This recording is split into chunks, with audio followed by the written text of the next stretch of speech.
c'est le père. El Roubignol, c'est le père. El Roubignol, c'est le père. El Roubignol, c'est le père. El Roubignol. Oh yeah! Salut, c'est Père El Roubignol, j'espère que vous allez tous super bien aujourd'hui. Et on se retrouve pour une nouvelle vidéo recette. Qu'est-ce qu'on va faire? Aujourd'hui, on va faire des croquettes, ou plutôt des galettes croustillantes de pommes de terre au vacherin Mont d'Or. Ceci n'est pas une recette perte de poids. Et c'est vraiment un peu inédit parce que c'est quelque chose que je n'ai jamais fait. Je vais le faire en live avec vous. On va essayer ensemble de faire ces galettes croustillantes de pommes de terre au vacherin Mont d'Or. Tu vas voir, je pense que ça va donner un truc de fou, vraiment super bon. Moi, j'imaginais le truc dans ma tête, les galettes croustillantes que tu coupes en deux avec le fromage qui coule. Ah, j'en salive déjà. Alors les ingrédients que tu vas avoir besoin pour faire ces croquettes de vacherin Mont d'Or, bien entendu, c'est du vacherin Mont d'Or. Hein. Il faut qu'il soit assez rigide pour ce qu'on va devoir faire avec. Donc ne le laisse pas trop longtemps dehors si tu veux faire la même préparation que moi. On va avoir besoin d'un petit peu de beurre parce qu'il faudra qu'on grille bien sûr nos galettes après. On va avoir besoin pour paner les galettes de son d'avoine. Tu auras besoin d'un œuf aussi bien entendu pour paner. Un peu de vin blanc qu'on va mettre dans nos croquettes de pommes de terre pour relever un petit peu le goût comme ça. Et bien sûr, des pommes de terre, des pommes de terre de type farineuse. Quand tu vas au supermarché, tu achètes tes pommes de terre, tu vois sur les sacs, souvent c'est écrit type farineuse, à chair ferme pour les salades, etc. Là, tu prends quelque chose qui est pour faire de la purée. Plus ou moins, d'accord? On va commencer cette recette. Donc pour commencer, on va cuire les pommes de terre. On va mettre de l'eau froide dans notre casserole et on va les mettre à cuire gentiment départ à froid. On va pas les cuire, on va pas les éplucher avant, pardon, on va les cuire en robe des champs comme on dit.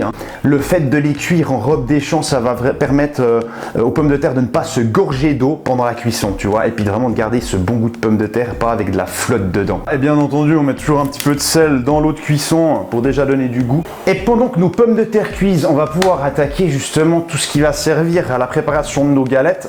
Donc là, on a déjà ce qu'il faut pour paner. Pour l'instant, on va se charger de couper des dés de vacherin Mont d'Or, des petits dés de vacherin Mont d'Or qu'on va mettre ensuite dans les pommes de terre qu'on va écraser une fois qu'elles seront cuites. Tu vas voir. Puis je vais simplement, avec une grosse cuillère, en extraire un bout. D'accord? Et puis voilà, on va se débrouiller un petit peu comme on peut pour couper des dés de vacherin Mont d'Or. Parce que bien sûr c'est un peu crémeux comme fromage, donc c'est difficile de couper des dés concrètement. Pour ça que je te le disais, de le sortir au dernier moment de ton frigo pour éviter qu'il soit trop crémeux et que ce soit impossible de couper des petits dés qui vont bien s'incorporer dans notre masse de pommes de terre croquantes. Encore un petit peu, hop, voilà. Ça je pense que ça va le faire, on va voilà, encore un petit peu. Il n'y a jamais assez de vacherin Mont d'Or. Tu peux garder la croûte, il n'y a pas de souci, elle se mange, elle est bonne. Non, franchement, il n'y a pas de problème. Donc voilà, j'essaye de couper un peu des lanières avec mon couteau. C'est un peu galère de couper à ce vacherin, mais on va se débrouiller. C'est un peu des morceaux un peu grossiers comme ça, mais tu les coupes le plus petit possible. On va les garder de côté. On peut même les mettre au frigo, je dirais. Et là, on a nos deux assiettes qui vont servir à paner les croquettes. On peut déjà casser l'œuf pendant que ça cuit, bien sûr, toujours. Et puis le mélanger un petit peu comme ça dans l'assiette. Et voilà, les pommes de terre sont cuites. Je suis en train de les éplucher directement à chaud, parce que ça s'épluche beaucoup plus facilement quand elles sont chaudes que quand tu les laisses refroidir. Je vais directement les mettre dans le récipient qui est à côté de moi. Comme ça, on va pouvoir passer à la deuxième partie de cette préparation. Les pommes de terre sont épluchées. J'ai tout mis dans un récipient, dans un bol. Je vais me munir d'un fouet et je vais pouvoir ajouter directement dans ma préparation le vin blanc. Voilà, il n'y en a pas beaucoup, c'est juste pour relever un petit peu, tu vas voir. On va y mettre pas mal de poivre déjà. Et voilà, on va écraser les pommes de terre là, tu vois, comme ça, grossièrement avec le fouet. Voilà. Donc là, elle est assez écrasée, la pomme de terre. On va pouvoir la mettre à refroidir parce qu'on veut que ce soit un peu plus frais, un peu plus froid, voire même bien froid, pour y incorporer nos dés de vacherin. Et voilà, nos pommes de terre écrasées sont froides. On va pouvoir maintenant passer à la dernière partie de la préparation. Je vais incorporer le vacherin que j'ai gardé au frigo. Hop, voilà. Je veux pas non plus que ce soit complètement mélangé. Je veux que ce soit un petit peu, je dirais, marbré. Donc voilà, tu vois, je vais pas le mélanger longtemps. Voilà, maintenant je vais directement faire des galettes. Donc on va faire des galettes qui sont pas trop grandes mais pas trop petites non plus. Voilà, je vais prendre, tu vois, de la pomme de terre. Je vais former comme ça dans ma main une galette, hein. Pas trop épaisse parce que sinon le fromage ne va pas fondre correctement. Directement la croquette dans l'œuf, hein, la galette dans l'œuf comme ça. Voilà. Et ensuite, hop, je la mets dans le son d'avoine.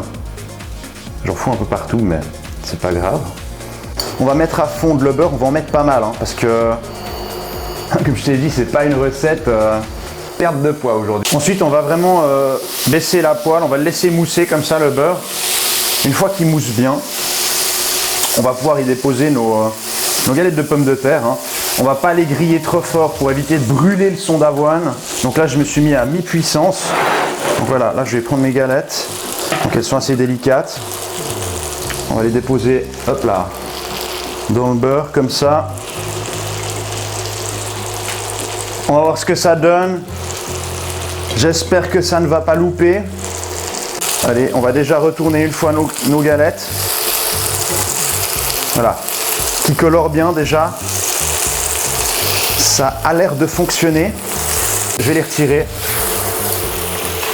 Je vais les passer au four 2-3 minutes, pas grand chose, pour vraiment les terminer de les chauffer pour être sûr que le fromage soit fondu dedans. Allez, on se retrouve dans 3 minutes pour la dégustation de ces super croquettes. On arrive enfin au moment fatidique, on va déguster, on va voir si cette recette elle tient la route et je vais tout de suite te dire si ça vaut la peine que tu la refasses chez toi. Mais en tout cas, ça donnait bien dans la poêle. On va sortir ça du four tout de suite. C'est parti. On va goûter ça. Allez, c'est parti. On va prendre celle qui n'est pas, qui ne coule pas.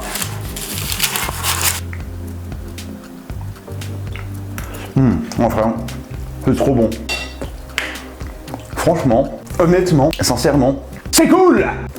Je vous invite bien sûr, comme d'habitude, à vous abonner à ma chaîne, hein. C'est le meilleur moyen de m'aider, de lâcher un max de likes sous mes vidéos. Ciao, c'était Père Robignol et on se voit pour la prochaine vidéo.